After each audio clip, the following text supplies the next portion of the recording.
제가 손 들고 해야 됩니까? 이렇게 할렐루야. 네. 제가 어렸을 때 중고등학교 시절에 기도대장이었습니다. 그 별명이. 그래서 목이 항상 쉬어 있었어요. 그래서 너는 부흥 강사냐? 그래서 그때는 할렐루야 이렇게 인사를 했었는데 참 애어른이었죠. 그래서 갑자기 그 생각이 납니다. 여러분 지금 이렇게 목사님께서 긴 본문을 읽어주시는 와중에 새해가 되었습니다. 그래서 우리 좀 좌우 양옆에 그리고 앞뒤에 계신 분들께 새해 복 많이 받으십시오. 한 해 수고하셨고 소망으로 새해를 맞이합시다. 우리 서로 인사하셨으면 좋겠습니다. 예, 새해 복 많이 받으십시오. 네. 좀 이렇게 일어나서 앞뒤 이렇게 하시고요. 예, 졸린 시간이니까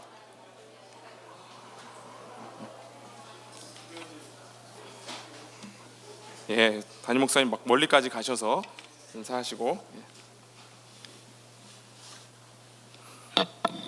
네. 제가 어떤 말씀을 송구 영신 예배 때 전할까 많은 고민을 하다가 오늘 시편 73편 말씀을 전하기로 결정을 했습니다. 이 시편 73편은 아삽의 시, 아삽의 노래라는 표제어가 붙어 있는 그런 말씀입니다. 아삽은 오늘날로 말하면 제가 예배 전에 이렇게 찬양 인도하잖아요. 그리고 우리 최 목사님 중창단 인도하시고 그렇게 하는데 그런 사역자, 그런 직분자예요. 이렇게 성소에서 음악으로 또 제사 드릴 때 그런 연주로 섬기는 그러한 지휘자, 이런 직분을 맡은 자가 바로 아삽이었습니다. 그러니까 항상 경건하고 또 하나님을 향한 확신에 차서 그것들을 고백하고 찬양하는 자리에 있었습니다. 이 시가 왜 이렇게 기록되었을까 시편에 제가 이렇게 좀 배경을 찾아보니까 이 아삽의 간증이요, 이 아삽이 오늘 노래로서 하는 이 간증이 이스라엘 공동체에 적지 않은 은혜를 끼쳤던 것 같습니다. 그래서 오랫동안 그것들이 읽혀지고 또 특히 절기에 오늘같이 그 해가 바뀌고 이럴 때 많이 읽혀지고 전해졌던 본문이라고 합니다. 그래서 여러분에게도 이 시편을 제가 새해를 맞으면서 함께 강론하고 은혜를 나누는 것이 충분히 가치가 있다고 믿습니다. 저는 아삽의 간증이, 오늘 이 아삽의 노래가요, 저와 여러분 안에 내재된 간증이라고 믿습니다. 아삽의 간증 가운데 여러분 안에 있는 그 간증의 내용들이 먼저 확연하게 드러나기를 원하고요. 두 번째는 성경의 본문과 이 우리의 삶이 연결되며 그 안에 관통하고 있는 복음의 시금석, 우리가 가장 신앙생활 가운데 중요하게 생각해야 되는 요소가 무엇인가를 이 새해를 맞으면서 함께 나누고자 합니다. 한 해를 마무리하고 시작하는 이 귀한 복된 시간에 우리에게 가장 중요한 기본 그리고 본질이 무엇인가에 대해서 다시 한번 가슴에 새기는 귀한 은혜의 시간 되시기를 예수님의 이름으로 축원합니다. 본문으로 바로 좀 들어가겠습니다. 먼저 한 가지 중요한 명제를 좀 기억을 해주셔야 되는데요, 1절의 명제입니다. 1절 한번 보실까요? 제가 읽겠습니다. 하나님이 참으로 이스라엘 중 마음이 정결한 자에게 선을 행하시나. 저를 보시면 됩니다. 이 명제를 딱 기억을 해주십시오. 하나님께서 선을 누구에게 행하신다고요? 마음이 정결한 자에게. 아주 분명한 진리입니다. 여러분에게도 와닿는 말씀이라고 믿습니다. 아삽은 이 명제를 전적으로 신뢰를 했던 사람입니다. 그래서 철석같이 내가 하나님께 정결히 행하고 하나님 앞에 헌신하면 하나님께서 나를 선하게 대하실 것이라는 믿음 가운데 살았던 사람이에요. 그런데 여러분 놀랍게도요, 시작하자마자 2절이 되니까 아삽이 뭐라고 고백을 하냐, 자신이 거의 넘어질 뻔했고 그 걸음이 미끄러질 뻔했다, 이렇게 말합니다. 여기서 넘어지고 미끄러진다라는 표현이 있는데 이건 단순히 엉덩방아 찧었다 그런 의미가 아닙니다. 어떤 의미냐, 시편에서 특히 구약에서 이 발과 걸음은 인생을 의미합니다. 그러니까 미끄러졌다라는 것은 이 인생 자체가 어떻게 됐다는 겁니까? 실족해서 절벽 아래로 추락해 버릴 뻔했다, 그런 위기를 맞이했었다라는 이야기입니다. 왜 그럴까요? 왜 아삽은 그런 위기를 맞이했습니까? 바로 이어서 나오죠. 악인의 형통함을 질투했기 때문입니다. 아삽은요, 이 오만한 악인들의 형통함을 이해할 수가 없었습니다. 4절에서 12절 내용을 쭉 보면 이 악인들의 형통에 대해서 아주 구체적으로 기술합니다. 아까도 한번 쭉 읽으셨는데 이 사람이 누군지는 모르지만, 기술되어 있지 않아요. 그렇지만 악인인데, 근데 이 악인이 어떻습니까? 건강합니다. 그리고 고난이 없어요. 아주 모든 사람들이 당하는 재앙을 하나도 당하지 않습니다. 그리고 아주 중요한 거, 마음에 바라는 소득보다 훨씬 많이 벌어요. 여러분, 굉장히 부럽지 않습니까? 여러분 마음속에 나 한 달에 이 정도만 벌었으면 좋겠다 하는 금액이 있으세요? 없으세요? 소망을 가지세요. 여러분, 뭐 예를 들면 1,000만 원, 나 이제 한 달에 1,000만 원 벌었으면 좋겠다, 이런 워너비, 이런 소망을 가지면 하나님께서 1억씩 벌게 해주시는 거예요. 여러분 어떻습니까? 엄청 형통한 거죠. 이런 지금 악인들이 형통함을 누리고 있어요. 게다가 항상 평안하고 재물도 갈수록 늘어간답니다. 여기서 평안이라는 단어를 뭐로 썼을까요? 여러분이 잘 아시는 샬롬이에요. 샬롬. 이스라엘이 서로 인사할 때 평안을 빌어주는, 하나님께서 평안케 하시리라 하는 그 샬롬을 여기 쓰고 있는 거예요. 악인인데. 그러니까 이거는 하나님께서 악인들을 그냥 악하게 내버려 두시는 정도가 아니라 마치 그들에게 선을 행하시는 것처럼 돼버린 꼴입니다. 아삽은 급기야 그 모습에 질투가 나기 시작했습니다. 아니 도대체 마음이 정결한 자에게 선을 행하신다는 하나님은 어디 있을꼬? 그분은 어디 가시고 이 악인들을 형통케 하시는 걸까? 라는 생각이 들어오기 시작합니다. 그러다 보니까 자기가 해왔던 노력이 대체 무엇일까 하는 회의감에 빠지기도 합니다. 13절에 보니까요, 내가 내 마음을 깨끗하게 하며 내 손을 씻어 무죄하다 한 것이 실로 헛되도다 라고 고백합니다. 하나님 앞에서 죄 짓지 않으려고 무던히 노력하고, 마음을 깨끗하게 하고, 손에 죄가 없도록 하려고 자기의 행실을 굉장히 조심스럽게 해왔던 그가 지금까지 그렇게 해왔던 모든 신앙의 여정이 물거품처럼 느껴진다는 것입니다. 여러분, 이 신앙의 허무만큼 사람을 괴롭게 하는 게 없지요. 여러분도 이런 날들이 있으십니까? 여러분들 안에도 내가 하나님 앞에서 최선을 다해서 열심히 교회 안에서 봉사하고 헌신하고 열정을 다해서 했는데 나에게 돌아오는 삶의 내용이 고난이며 고통이고, 특히 또 교회 공동체 안에서 많은 상처들 가운데 계실 때 이런 마음들 들지 않으십니까? 14절에 보니까요, 그는 종일 재난을 당하며 아침마다 징벌을 받았다라고 고백할 만큼 하나님 앞에 재난을 당하고 징벌을 당하는 것과 같은 그런 고통스러움 가운데 있었다라는 거예요. 여러분, 근데 이 아삽의 고통의 핵심, 고통의 근원을 자세히 들여다보면요, 일반적으로 시편이 그 애가로 된 시들이 많이 있습니다. 애가는 이제 탄원의 시, 눈물의 간구 이런 건데, 고통 가운데 눈물로 탄원하는 기도의 시를 보통 애가라고 표현을 하는데요, 애가에는 그래서 꼭 누가 등장하냐면 악인이 등장해요. 악인이 등장하는데 어떤 악인들이냐, 이 저자를 공격합니다. 그리고 해코지를 하고요, 뭐 다윗을 쫓아오는 사울처럼 쫓아오고 죽이려고 합니다. 또는 조롱하거나 악한 말들로 비수를 꽂아요. 그런 악인들이 등장을 보통 하는데, 오늘 등장하는 악인은 재밌습니다. 그런 거 없어요. 악인들이, 여기 등장한 악인이 한 잘못은 뭡니까? 형통한 거예요. 형통한 거.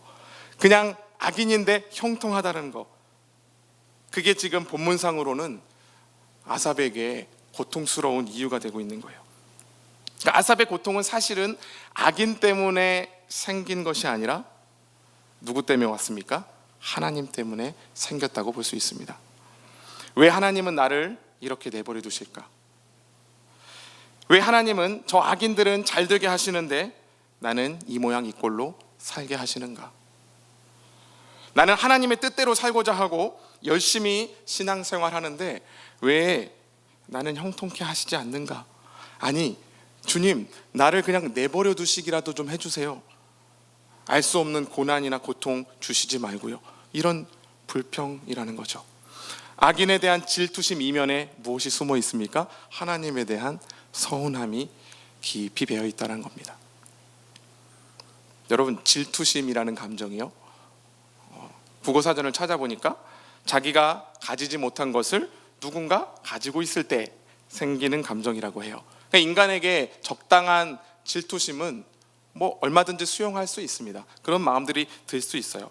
근데 이 질투심이 강해지면 심리학에서는 뭐라고 말하냐면 격렬한 증오심으로 변할 수도 있다고 말합니다. 그리고 증오가 때로는 폭력을 부르기도 하고요. 그래서 카톨릭에 보면 7가지 죄, 대죄 뭐 이런 거 있죠. 7거악이라고 하는데 거기 보면 세 번째 죄가 질투예요. 질투. 아삽의 질투 안에는 얼마든지 확장될 수 있는 증오심이 있습니다. 악을 행하고 하나님을 향해서 오만방자하게 말하는 이 악인에 대한 증오, 그리고 그 이면에 또 한 가지는 정결하게 살아온 자기 삶을 방치하는 것 같은 하나님에 대한 증오입니다. 서운함이고요. 아삽이 왜 망가질 뻔했는지 드러나는 대목입니다. 이 본문을 저는 읽으면서 정말 어떻게 이렇게 우리의 마음을 잘 아는 그런 아삽일까, 이런 생각이 좀 들었어요. 신앙생활을 좀 연수를 가지고 해보신 분들은 이러한 고민들이 다 있을 겁니다. 악인들이 왜 형통한가? 왜 나는 하나님이 계속 이 모양 이 꼴로 살게 하시는가? 라는 질문이요. 여러분, 목사님께서 아버지 이렇게 하시는데 여러분, 질투심에 뿌리가 내린 이 증오가 언제 사라지는지 아십니까? 질투심이 언제 사라지는지 아세요? 질투심의 대상을 눌러버렸을 때 생깁니다. 사라집니다. 자기가 부러워하는 것들을 그 질투의 대상보다 더 많이 가졌을 때 질투가 끝이 나요. 그러니까 아삽의 질투도 어디를 향했을까요?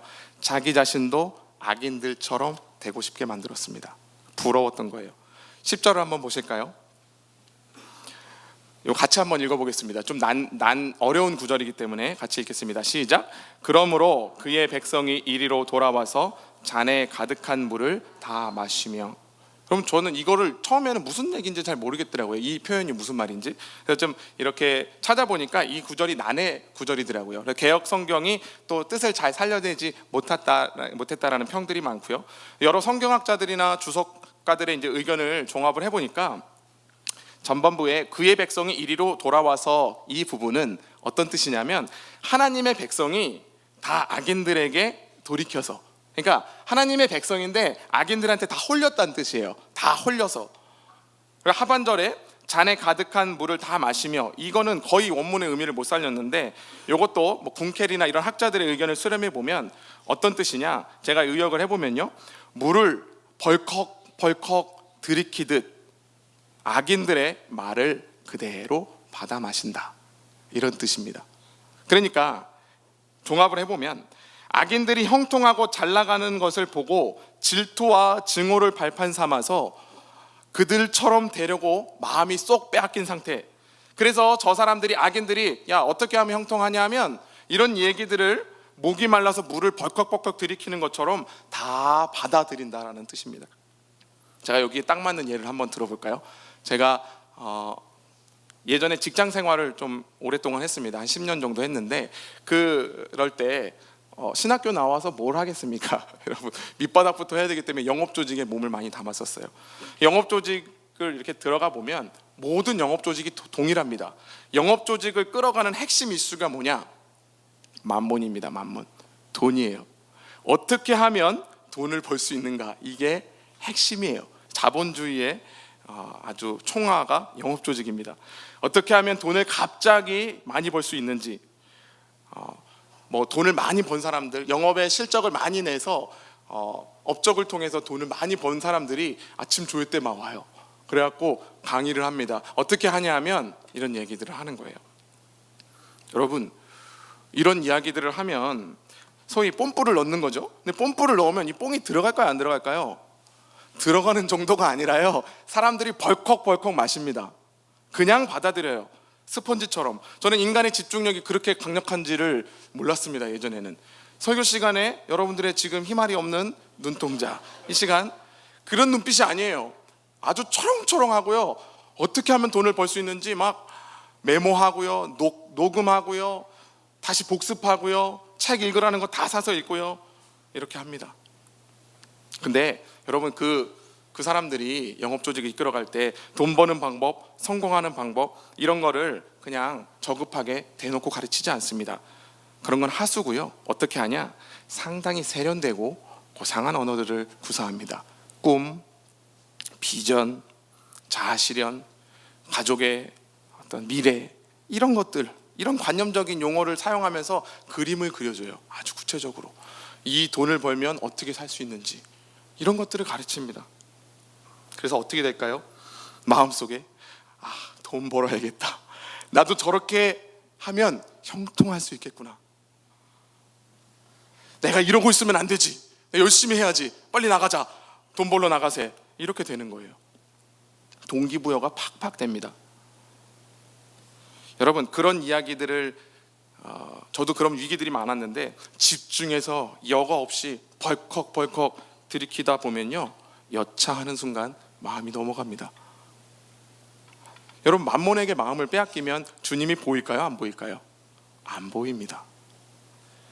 급기야 11절에 보니까 여러분, 악인들이 뭐라고 말합니까? 하나님이 어찌 알랴, 지존자에게 지식이 있으랴 라는 말들을 해요. 쉽게 말해서 하나님 아무것도 몰라, 저 높이 계신 분이 우리 실제로 땅의 사정을 몰라, 우리들이 어떻게 하면 형통하게 되는지 그런 거 관심 없어 라고 하는 말을 하는데, 그 말을 어떻게 한다고요? 그대로 빨아들인다. 그래서 15절에 보니까 아삽이 이렇게 얘기를 하는 겁니다. 내가 그들처럼 말하리라 하였더라면 나는 주의 아들들의 세대에 대하여 악행을 행하였으리이다. 아삽도요, 넘어갈 뻔한 거예요. 입이 근질근질합니다. 하나님도 다 모르시지 않냐? 하나님 내 인생 책임 안 지셔. 저 높은 곳에 계셔서 이 땅의 일들, 버러지같이 우리가 살아가는 이 일들은 몰라. 그러니까 우리가 알아서 살아야 돼. 이런 말이 턱 밑까지 차올랐던 겁니다. 그 경건한 사람이요. 아삽은 이것을 미끄러질 뻔했다라고 표현합니다. 실족해서 죽을 뻔했다는 거죠. 아삽의 열심 있는 신앙, 마음과 행실의 정결을 추구하던 그 모습이 한순간 증오로 변해서 하나님을 떠나버리고 싶을 정도의 시험이 되었습니다. 사랑하는 여러분, 우리한테도 비슷한 질문들이 조금씩은 다르겠지만 우리 마음 가운데 있습니다. 하나님의 선하심이, 아까 1절에 얘기했던 아삽이 고백했던 명제, 선하심이 내 인생에 어떻게 드러났는가? 올 한 해 하나님의 선하심은 나한테 도대체 구체적으로 어떻게 나타났지? 이런 생각들이요. 한 해를 마무리하면서 돌이켜보시니까 어떠십니까? 한 해 가운데 받은 복을 한번 세어보시니까 어떤 것들이 있으세요? 제가 아까 송구영신 예배 감사 제목, 기도 제목 이렇게 써서 내라는 건 아니지만 써보시라고 했는데, 여러분 잘 적으시는 분들도 계시던데요, 우리 솔직히 거기에 적어낼 수 있는, 이 악인들의 형통의 기준으로 보자면 거기에 적어낼 수 있는 감사의 제목이 얼마나 될까요? 굳이 적는다면 비교적 저 사람보다는 나은 어떤 것, 비교적 저 인간보다는 조금 안전하게 지켜진 어떤 것들을 감사하시렵니까? 사실 그 내용은 감사이기도 하면서요, 때로 어떤 이들이 보기에는 되게 작고 비천한 내용일 수도 있어요. 제가 얼마 전에 사역자들하고 또 몇몇 청년들 친한 분들하고 이렇게 식사를 하는 자리가 있었어요. 신방을 가서. 근데 이제 편하니까 담임 목사님께서 짓궂게, 짓궂으시죠 항상, 짓궂게 통장 잔고를 물어보시는 거예요. 이 사역자들한테 쫙 다 물어보셨어요. 한 명 이렇게 물어보셨어요. 그래서 전사님, 또 전사님 이렇게 얘기를 하고 또 얘기를 쭉 하는데, 듣다 보니까 제가 제일 거진 거예요. 그래갖고 할 말이 없잖아요. 그래서 잔고가 없는데 저희는 남는 돈이 없이 그냥 그달 은혜로 삽니다, 이렇게 이야기를 하면서 저희 집사람하고 제가 거짓 웃음을 지으면서 하하하 하나님 은혜로 삽니다 이렇게 이야기를 했어요. 이렇게 활짝 웃으면서 이야기하는 저희 부부 같은 사람들을 보고 전문 용어로 뭐라고 하냐? 정신승리라고 얘기하는 거예요. 여러분, 흔히 기독교 신앙을 정신승리로 오해하죠. 돈이 없고 고통스럽고 힘들고 바닥 가운데 있는데 교회에서 무엇을 요청합니까? 무엇을 하라고 합니까? 기뻐하라, 감사하라. 감사할 제목이 없는데 감사하라는 거예요. 그러다 보니까 힘든데 안 힘든 척합니다. 시험이 들어있는데 시험 안 든 척해요. 여러분, 그것은 온전한 해결책이 아닙니다. 나보다 좀 못한 사람을 생각해보자. 생각해. 나보다 어려운 이들을 묵상하자. 그래, 저렇게 내가 봉사하는 저분들 어려우시잖아. 그런들을 묵상하자. 이러면서 안도의 한숨을 쉬는 차원이, 그리고 그거에서 쥐어 짜내서 적는 것이 우리 감사 제목이 되어서는 안 됩니다. 그것은 상당히 저급한 차원의 감사예요. 예수님 당시에 길거리에서 소리를 높였던 이 바리새인들의 기도 안에 어떤 내용이 들어있는 줄 아세요? 질병 있는 자들, 장애를 안고 있는 자들, 사회의 가장 밑바닥에 있는 저주받은 저들과 같이 앉게 해주셔서 감사합니다. 이런 기도 제목들을 공공연하게 길거리에서 했다니까요. 얼마나 저급합니까? 결국 신앙생활이라는 것이 여러분, 이 땅에서 펼쳐지는 삶의 내용물들, 그리고 악인들이 지금 자랑하고 있는 그 형통함으로 결정되어서는 안 된다 라는 결론에 여러분들은 쉽게 다가서실 수 있습니다. 그 정도까지는 또 생각을 하셨을 거고요. 그래서 여기 앉아 계신 분들 중에는 아삽의 질투 정도는 좀 인생 가운데 좀 넘어선 것 같다, 이렇게 자신하실지도 모르겠습니다. 그러나 여러분, 한 해를 정직하게 돌아보십시오. 저와 여러분 안에 있는 실제적인 기도의 내용이 무엇이었는지 한번 살펴보십시오. 하나님 앞에 잘 정제된 언어로 올려드리지 않았지만 우리 안에, 저와 여러분 안에 오늘 본문에서 악인들이 보여주는 그 형통한 모습에 대한 간절함, 나도 저렇게 살고 싶다라는 어떤 욕구들이 있지 않았습니까? 솔직히 말하면요, 우리는 잘 살고 싶은 욕구로 가득 차 있습니다. 저는 어떨 것 같으십니까? 잘 살고 싶습니다. 그게 삐까뻔쩍 떵떵하게, 그게 아니라요, 안전하게 내 가정을 지키고 넉넉하진 않더라도 잘 살고 싶습니다. 불안하니까요. 담임 목사님요, 아시죠? 잘 살고 싶어 하세요. 우리 안에 그런 욕구들이 있습니다. 여러분 안에도 충분히 있어요. 그런데 우리는 어떻게 말해요? 아삽처럼 저는 질투 안 해요. 저는 하나님께 그런 기복적인 것들은 구하지 않습니다 라고 말하면서 어떻게 해요? 잘 살고 싶어서 발버둥을 쳐요. 하나님을 수단으로 잘 살고자 하는 기복주의에서는 벗어났지만 잘 살고자 하는 우리 욕구는 그대로죠. 나는 더 이상 기독교 신앙을 기복주의적으로 활용하지는 않겠다, 그런 거는 저급한 거야 라고 세련되게 말하면서 우리는 살 길을 스스로 찾는 사람들 아닙니까? 하나님께 복을 달라고 기도하는 거, 그런 건 유치한 거야, 어린 신앙이야 라고 말하면서 여러분, 정작 우리는 하나님 앞에 기도하는 것 자체를 아예 잃어버리지 않았습니까? 상식적이고 유쾌한 교회 생활, 행신교회 좋아, 상식적이야, 편해, 이렇게 하시면서 하나님을 향한 열심이나 헌신 같은 것들은 다 내동댕이 쳐버린 거 아니시냐는 말씀입니다. 사랑하는 여러분, 제가 이 새해를 시작하는 이 시점에서 이 말씀을 왜 드리냐, 이 부분이 우리 교회가 점검해야 되는 지점이라고 생각하기 때문입니다. 신앙생활의 초점이 나와 나의 삶에 있는 것이 아니라 하나님께 있다는 것. 오늘 본문이요, 단순히 아삽이 악인들의 형통을 질투했다가 다시 돌아왔다, 믿는 자도 그렇게 질투해서는 안 된다, 악인들의 형통을, 그런 교훈에서 끝나지 않습니다. 이 시편 73편이요 굉장히 놀라운 관점의 전환을 보여줍니다. 16절과 17절로 한번 가보실까요?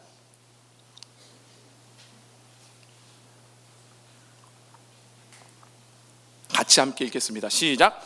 내가 어쩌면 이를 알까 하여 생각한즉 그것이 내게 심한 고통이 되었더니 하나님의 성소에 들어갈 때에야 그들의 종말을 내가 깨달았나이다. 아멘. 아삽이 하다 안 돼서 어디로 갑니까?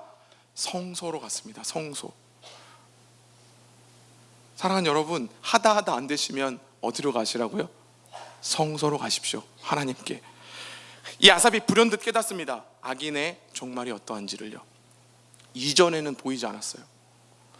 그저 부러움과 질투의 대상이었던 악인들의 형통이 깨어나면 사라질 한낱 꿈에 지나지 않는다는 것을 깨닫게 됩니다. 19절하고 20절 제가 읽어드릴게요.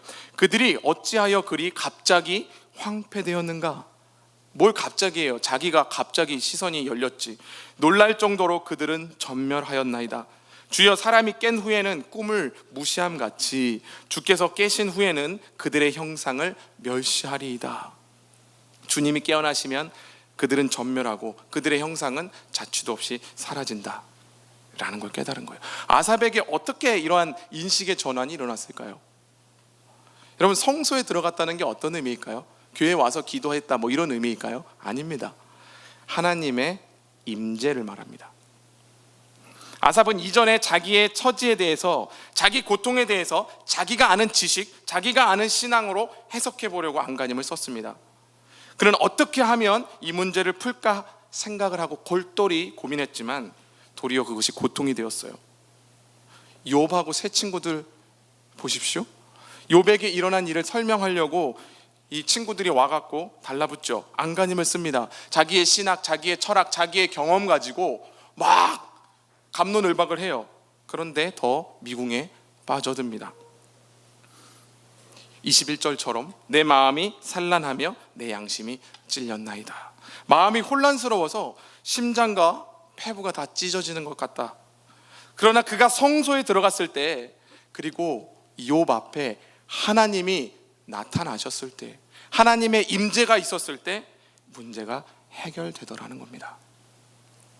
사랑하는 여러분, 저와 여러분의 고질병이 뭔지 아십니까? 버릇이 뭐냐면 우리의 경험과 우리의 지식, 내 것을 토대로 어떤 원리나 공식을 만들어내려고 하는 욕구예요. 자꾸만 기독교 신앙을 막 설명하려고 그래요. 야, 이렇게 해봐 라고 말하기를 쉽게 합니다. 그렇지 않습니다. 신앙을 공식화하여서 틀을 만드는 시도를 오늘부로 그만두십시오. 하나님은 우리가 만든 틀 안에 갇혀 계시지 않습니다. 하나님은 우리가 만든 교리나 우리가 만든 공식보다 더 크신 분이십니다. 하나님은 우리의 경험으로 다 이해할 수 없고 해석할 수 없는 분이세요. 그러나 분명한 게 하나 있죠. 하나님의 임재는 분명합니다. 우리가 하나님의 임재 가운데 있다는 것은 이미 우리의 불확실한 삶과 경험을 넘어서 확실한 한 가지를 알려줘요. 무엇을 알려줍니까? 그가 계시다는 것과 그를 찾는 이들에게 상 주시는 이심을 우리는 믿는다는 거예요. 어떻게 그럴 수 있어요? 하나님이 자기 백성들에게, 우리들에게 당신을 드러내시기를 기뻐하시기 때문에. 사랑하는 여러분, 여러분 안에 하나님을 깊이 경험한 임재의 사건이 있으십니까? 요즘에 젊은 분들의 신앙은 좀 지성적이에요. 그래서 옛날에 기도원 올라가서 정말 교회에서 철야하면서 막 울며 불며 하나님을 찾았던 그런 간절함들이 없습니다. 그러다 보니까 영혼을 관통하며 우리의 인생 전체를 뚫고 지나갈 만한 어떤 강력한 하나님의 임재에 대한 체험이 없다는 거예요.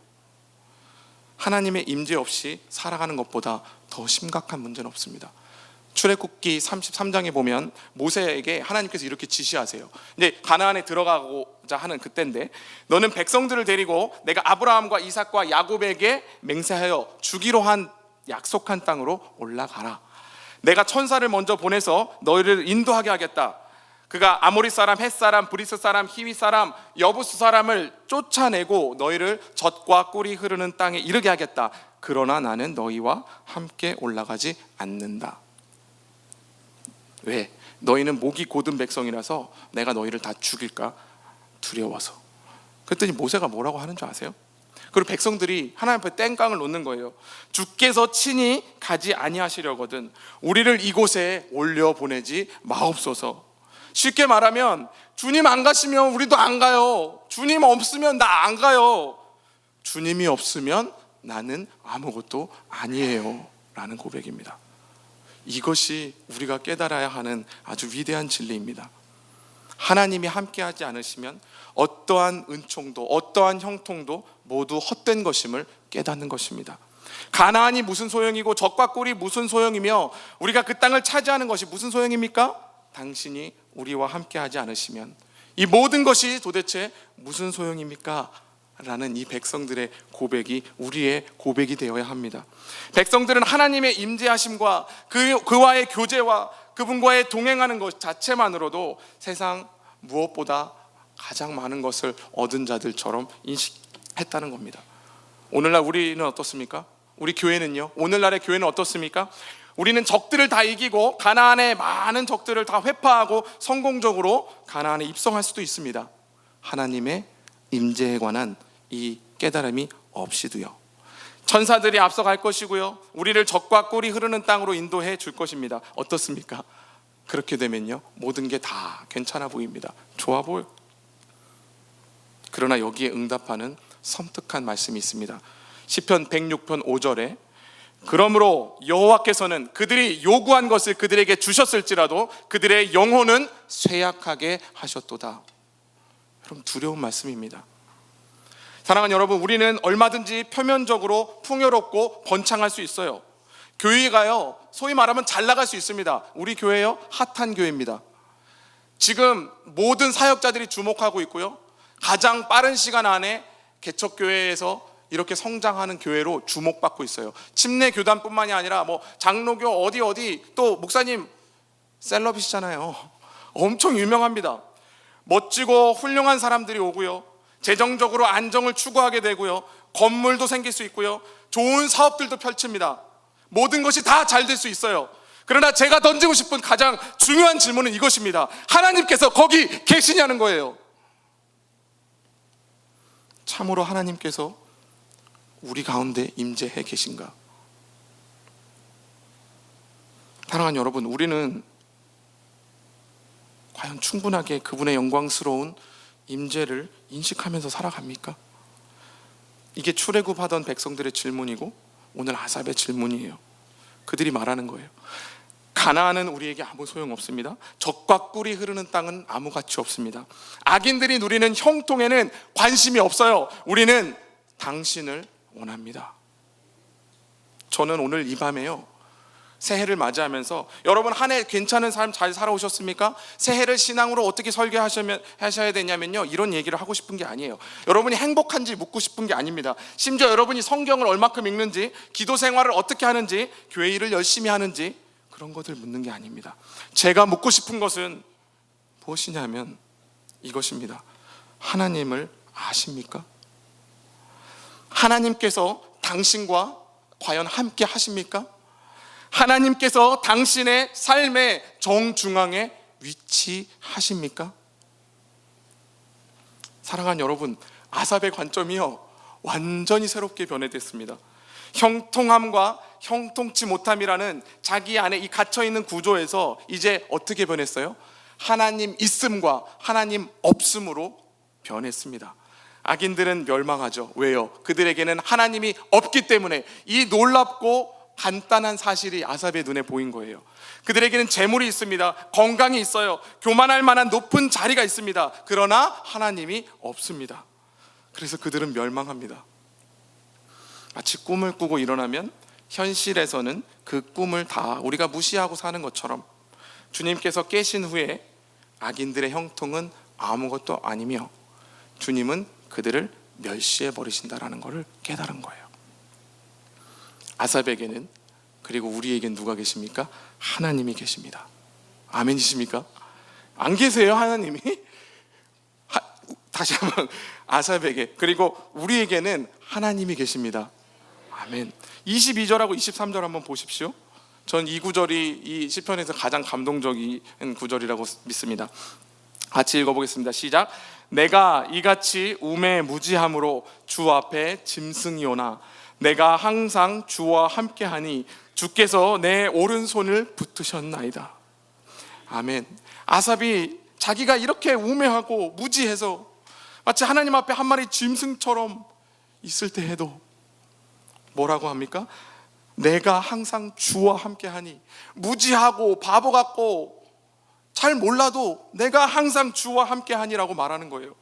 우리가 성경을 잘 모르고요, 또 뛰어난 지식은 없어도요, 내 인생이 어디로 굴러갈지, 우리 행신교회가 어떻게 어떤 방향으로 가야 될지, 이런 것들에 대해서 해안이 없고 이 문제들을 분석할 해석력이 없고, 그래서 한 마리 짐승같이 초라한 모습이라 할지라도 괜찮다는 거예요.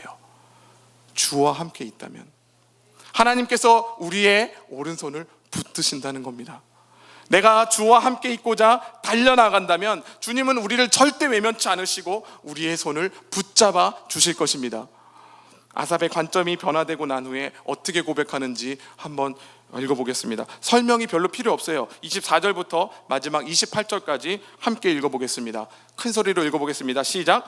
주의 교훈으로 나를 인도하시고 후에는 영광으로 나를 영접하시리니 하늘에서는 주 외에 누가 내게 있으리요 땅에서는 주밖에 내가 사모할 이 없나이다.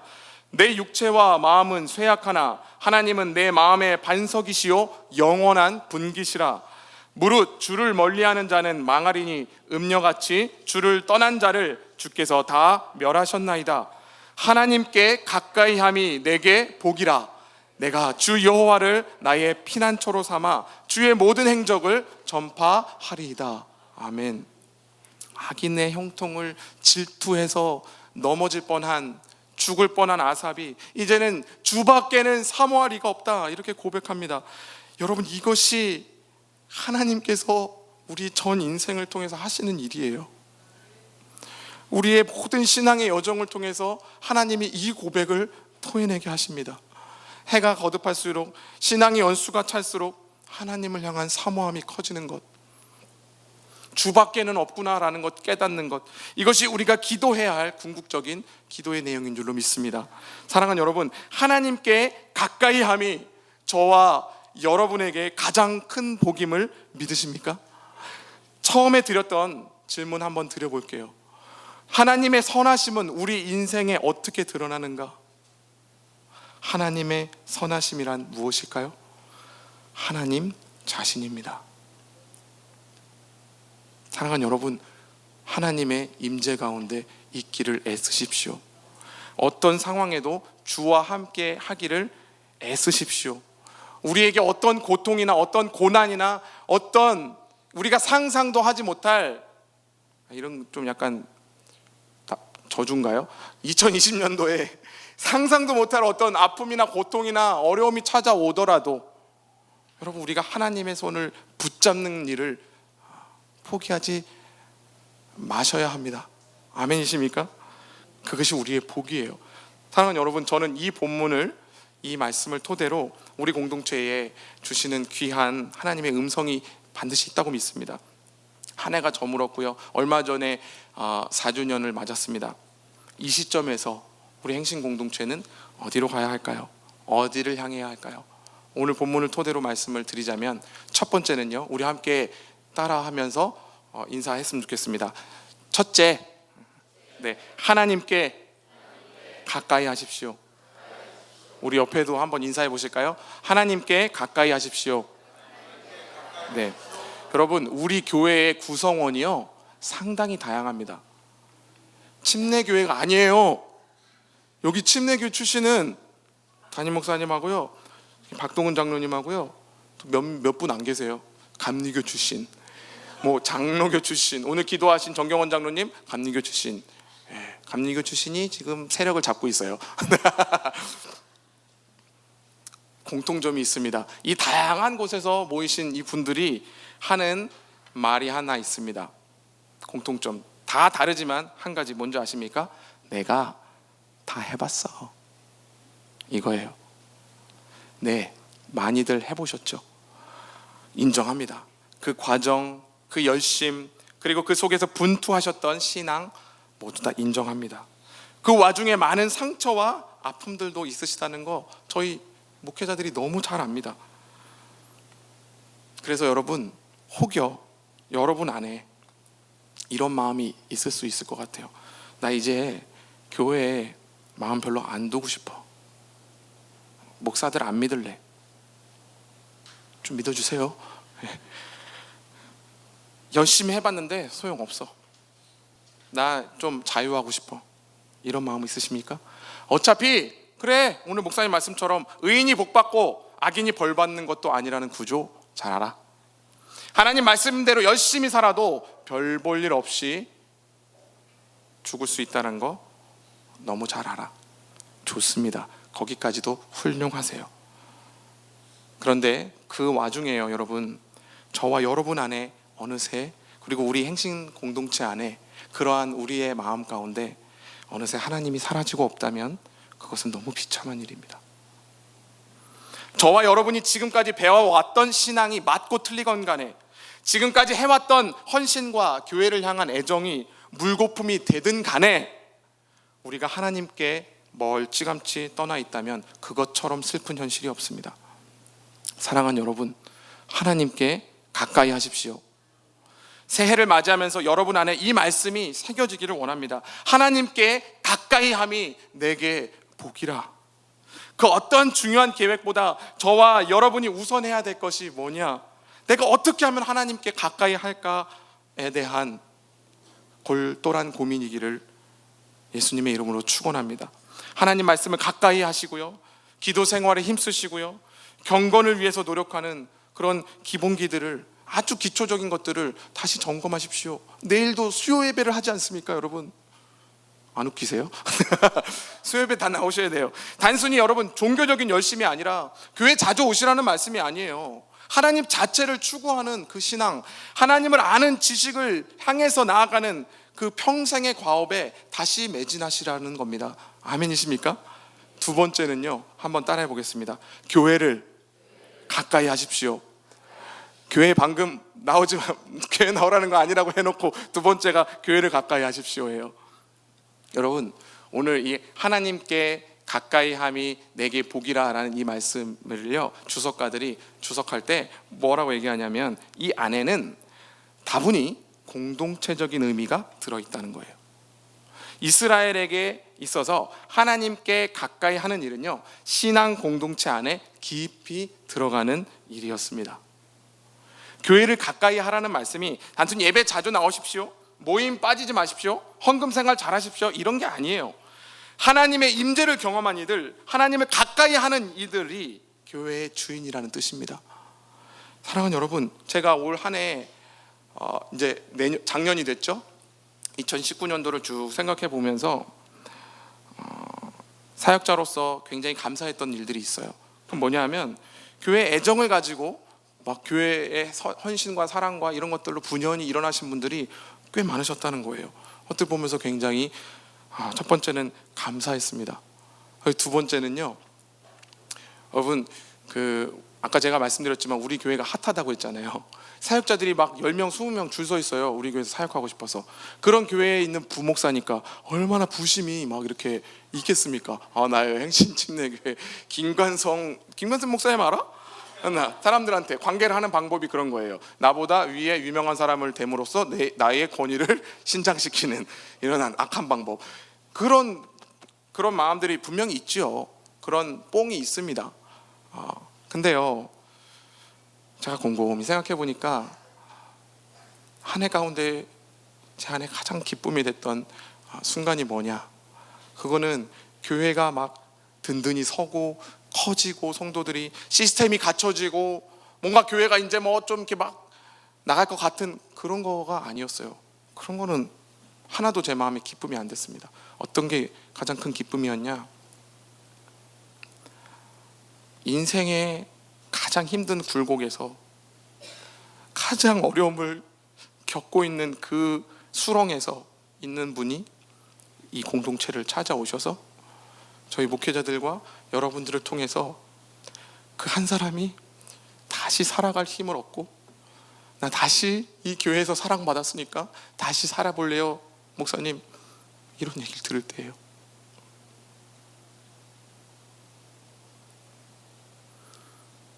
여러분, 이제 행신교회는 소위 다니기 편한 교회, 봉사 강요 안 하는 교회, 헌금 요청 안 하는 교회, 요청했죠 얼마 전에 안 하는 교회, 모임 참석 닥달하지 않는 교회라는 딱지 떼버려야 됩니다. 민주적인 회중 정체를 추구한다는 것이 목회자 권위 낮추고 목회자에게 등 두드리면서 브라더 하고 부르는 거에 그쳐서는 안 돼요. 여기 앉아 계신 분들이 더 나오셔야 됩니다. 어디로 나와야 될까요? 어디로? 이 단으로 나오시라는 게 아니라요, 교회가 진리의 전당이 되도록 싸우는 현장으로 나오십시오. 하나님의 말씀을 사랑하고 연구하고 교회가 진리 안에 서도록 하는 일에 여러분들이 앞장 서 주십시오. 그래서 올해부터는 우리 그 기관별로 설교자도 막 세우잖아요. 평신도 설교자도 세워서 말씀하는데, 그런 말씀들 열심히 준비하고 또 우리는 아멘으로 받고 하면서 이 교회가 말씀으로 든든히 서도록 하는 일에 우리 모든 성도님들이 애써 주시기를 주님의 이름으로 축원합니다. 우리 장로님 기도처럼 소수의 몇 사람이 끌어가는 교회가 아니라 모든 못난 자들이 같이 동참함으로써 교회를 일으켜가고 세워가는 그런 공동체가 2020년도에는 열렸으면 좋겠습니다. 두 번째는요, 여러분, 교회가 사랑의 화신 정도는 아니더라도요, 예수 그리스도께서 피값으로 사신 그 교회구나라는 인식 정도는 될 만큼 여러분이 누군가를 품고 사랑하고 희생하는 자리에 몸소 나와 주십시오. 구경하거나 뒤에서 입만 놀리는 사람이 아니라요, 손에 좀 피를 묻히는 그런 동지가 되어 주십시오. 여러분 안에 분명히 임재하시는 성령께서 말씀하시고 가라 하시는 그 자리에 반드시 계셔 주시는 2020년도가 되기를 주님의 이름으로 부탁드립니다. 말씀을 정리하겠습니다. 사랑하는 여러분, 행신교회는 이제 저희들 목회자들의 손을 떠나서 여러분들에게 달려 있습니다. 올 한 해는 하나님을 가까이 함으로 우리의 양심을 울리는 말씀을 분명하게 붙잡고 하나님의 사람들, 하나님의 백성들을 품고 사랑하고 그들을 건져내며 그들에게 살아갈 힘을 주는 그 일들에 마음을 쓰는 그 자리에 함께 달려가십시다. 함께 우리 이러한 하나님의 은혜 가운데 살아가기를 축복했으면 좋겠습니다. 우리 서로에게 좀 권면해 볼까요? 제가 요거 하고 말씀을 좀 마치겠습니다. 자, 우리 양옆에 분들, 하나님께 가까이 함이 내게 복이라.